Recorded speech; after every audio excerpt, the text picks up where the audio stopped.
नाम पर दूसरे देशों को बेच दिया करता है। देखिए, एक टिप ऑफ मिलता है जिसके आधार पर पुलिस काम करती है। हमारी मुजफ्फरनगर पुलिस शाहपुर थाने में कंप्लेन दर्ज होती है। उसके आधार पर एसपीआरए, सीओ बुढ़ाना और साइबर की टीम लगाई जाती है। साइबर के जो इंस्पेक्टर हैं, उनके जो और विवेचक हैं हमारे, गौरव वगैरह, उसमें लगते हैं कायदे से। तो इसमें एक व्यक्ति जो कंप्लेन करता है, वशीम, इसके आधार पर जब इसकी काफी तफ्तीश की जाती है, जांच की जाती है, तो संज्ञान में आता है कि यहाँ पर लोगों को गुड जॉब के नाम पे, अच्छे जॉब और अच्छी सैलरी के नाम पे कंबोडिया भेजने का प्रस्ताव रखते हैं वहां पर, और जॉब कुछ और होता है, यहाँ कह के कुछ और भेजते हैं। और वहां पर जाकर के जब एक वशीम नाम का व्यक्ति पिछले 22 दिसंबर को जब वो कंबोडिया गया हुआ था और 10 जनवरी को वापस आया, तो उसने ये बताया कि वहां पर हमारे तमाम इंडियंस को इस तरह से वो साइबर स्लेवरी के नाम एक तरीके से काम करा रहे हैं। वहां पर पासपोर्ट रख लेते हैं और हमारे हिंदुस्तानियों से वहां कुछ पाकिस्तानी और कुछ चाइनीज लोग हैं जो कि इंडियंस के साथ ही फ्रॉड करते हैं, भारतीय अर्थव्यवस्था को नुकसान पहुंचाने का काम करते हैं। ऐसे लोगों के बारे में पूछताछ से संज्ञान में आया है और यह भी बताया है कि ऐसे तमाम लोग हैं जो मानसिक उत्पीड़न से वहां अभी त्रस्त हो रहे हैं। और ये 15 लोग कम से कम बताया गया संख्या में, जो कि वहां पर कंबोडिया में फंसे हुए, जिनका पासपोर्ट ले लिया गया है। और जब वो कहते हैं कि हमें वापस अपने हिंदुस्तान जाना है, अपने देश जाना है, तो उन्होंने ये एहसास भी किया कि हमारे राष्ट्र जैसा कोई देश नहीं है, वहां पर किस प्रकार से उत्पीड़न करते हैं तमाम तरह पाकिस्तान के और चाइना के लोग। उससे इनको एहसास भी हुआ इस बात का। तब उन्होंने ये बात हम खुल के बताई है। उसी आधार पर 2 लोग गिरफ्तार किया गया है, जिसमें एक जावेद नाम का व्यक्ति है और एक जो है आस मोहम्मद नाम का व्यक्ति। दोनों शाहपुर थाने के रहने वाले हैं और इनके पास से 3 अदद मोबाइल फोन और लैपटॉप बरामद किया गया है। तथा मैं आपको बता दूं कि 2 मुकदमे इसमें दर्ज किए गए हैं साइबर थाने में, एक 2/26 और 3/26, जिसमें फ्रॉड वगैरह के तमाम धाराएं लगाई गई हैं। और मैं आपको बता दूं कि ये एक बहुत ही महत्वपूर्ण मामला है। इसमें हम जो हमारी जो गोपनीय जांच एजेंसियां होती है, आईबी वगैरह, उनसे भी सहयोग ले रहे हैं तथा उन लोगों को वापस आने के लिए या वापस लाने के लिए जो वहां पर फंसे हुए जिनके पासपोर्ट ले लिए गए हैं, जब उनको वापस आने के लिए कहते हैं तो कहते हैं 3 आदमी को और भेजो तब तुमको वापस किया जाएगा। किस प्रकार से और बड़ी मोटी रकम उनसे मांग करते हैं, यूएस डॉलर के माध्यम से वो उसके अकाउंट में डलवाते हैं। तब इन्हीं हाउ ये वशीम वहां से निकल के वापस आया है। और इस प्रकार से एक बड़ा खुलासा जो है हमें इस तरह से उसके माध्यम से प्राप्त हुआ है, जिसके माध्यम से इन जो एजेंट्स जिनको भेजे थे उनको हम जेल भेजने की कार्रवाई सुनिश्चित कर रहे हैं। देखिए, अब तक हमारे पास 3 लोग शिकायतकर्ता सामने आए हैं जिनके घर वालों को वहां कंबोडिया भेजा गया है, वो वहां पर परेशान प्रतीत हो रहे हैं।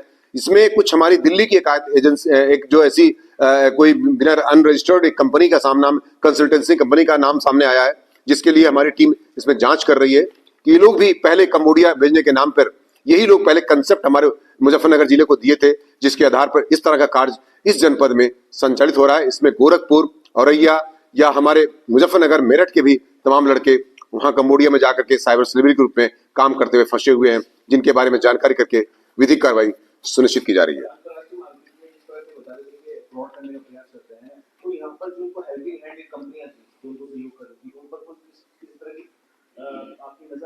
निश्चित तौर से मैं कह सकता हूं कि जब हर चीज पर नजर है और हर चीज पर इसमें हम लोग जांच भी कर रहे हैं और कार्रवाई भी करेंगे इसमें, इसीलिए मैंने कहा कि हमारी जो गोपनीय जांच एजेंसियां हैं उनका भी सहयोग लिया जा रहा है इसमें जांच करने के लिए, ताकि चूंकि एक अंतर्राष्ट्रीय मामला है, इसमें हम उन पर बेहतर से बेहतर प्रयास करके पहले तो हमने उन इंडियंस को वापस लाए और जिनको एहसास हुआ है, वशीम और जावेद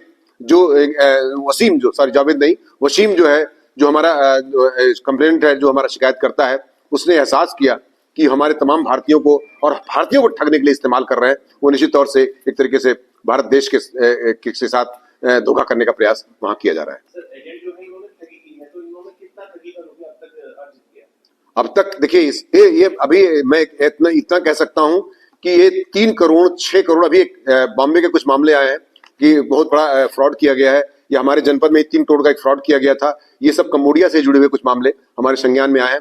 बाकी मैं कह सकता हूं कि कम से कम 50 करोड़ के आसपास का फ्रॉड हमारे जनपद से इनके द्वारा किया जाना प्रतीत हो रहा है। मेरा नाम मोइन है, मैं मुजफ्फरनगर का रहने वाला हूं। मुझे नौकरी की तलाश थी, मुझे कुछ लोगों द्वारा कंबोडिया भेजा गया।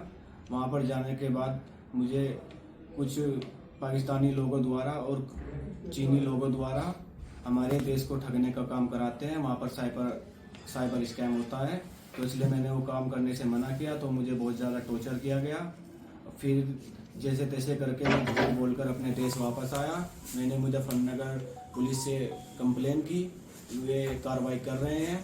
मैं सभी युवाओं से यही कहना चाहूँगा कि कोई भी अपना देश छोड़कर ना जाए, क्योंकि अपने देश में बहुत अच्छी अच्छी जॉब है, आप यहीं पे कर सकते हैं। मेहनत कीजिए, यहीं पे सब कुछ है यहाँ पे। जय हिंद, जय भारत। मेरा नाम वसीम, मैं मुजफ्फरनगर जनपद का रहने वाला हूँ। मुझे नौकरी की तलाश थी। कुछ लोगों ने मुझे कंबोडिया बुलाया, कंप्यूटर ऑपरेटर की जॉब बताई, पर मैंने वहाँ जैसे ही कंबोडिया लैंड किया, वहाँ जाके मुझे पता चला वहाँ पे कोई कंप्यूटर जॉब लाइन नहीं है। वहाँ पे चीन और पाकिस्तानों के लोगों द्वारा इंडिया को लूटने का काम किया जाता है, और अगर हम उस काम को नहीं करते तो हमें पनिशमेंट दी जाती है। बिजली के करंट वगैरह बहुत अमान्य काम हमारे साथ किए जाते हैं। वहां से जैसे तैसे करके मैंने अपनी जान बचाई और मैं अपने भारत देश वापस आ गया। और मेरी सभी युवा भाई से अपील है, कोई भी कंबोडिया देश में न जाए, अपना काम अपने देश में ही करे। हमारा देश बहुत अच्छा है, हमारी इंडिया जैसा देश कहीं नहीं है। जय हिंद, जय भारत। मैं मोहम्मद मुश्तबा, जिला मुजफ्फरनगर का निवासी हूँ। मुझे नौकरी की तलाश थी, मैं नौकरी की तैयारी कर रहा था। मेरे परिचित द्वारा मुझे फ़ोन किया गया और कंबोडिया आने के लिए कहा गया। मैं उसके बहकावे में आकर कंबोडिया चला गया। कंबोडिया जाने के बाद जो काम उसने मुझे बताया था, ऐसा कुछ भी काम नहीं था। वहाँ हम भारत देश वालों के लिए कोई ऐसा काम नहीं था जिसे हम वहाँ रहकर अच्छे से कर सके। वहाँ पर चाइना, पाकिस्तान के कुछ लोग भारत देश के युवाओं को बुलाकर और उन्हीं से उनके देश का, हमारे हिंदुस्तान देश के लोगों को लूटने का काम करवा रहे हैं। मेरे मना करने पर उन्होंने मेरे साथ असहनीय काम किए, मेरे साथ मारपिटाई करी, करंट वगैरह लगाए, और वहाँ पर झूठ बोल के मैंने अपने देश आने का फैसला लिया। मैंने उनसे जैसे तैसे करके अपने देश वापस आया, और अपने देश आने के बाद अब मैं खुश हूँ, खुशहाल हूँ। मैं आप सभी युवाओं से एक आग्रह करूंगा कि आप सभी के लिए, आपके देश में बहुत नौकरियां हैं, आप मेहनत करें और अपने देश में ही काम करें। जय हिंद, जय भारत।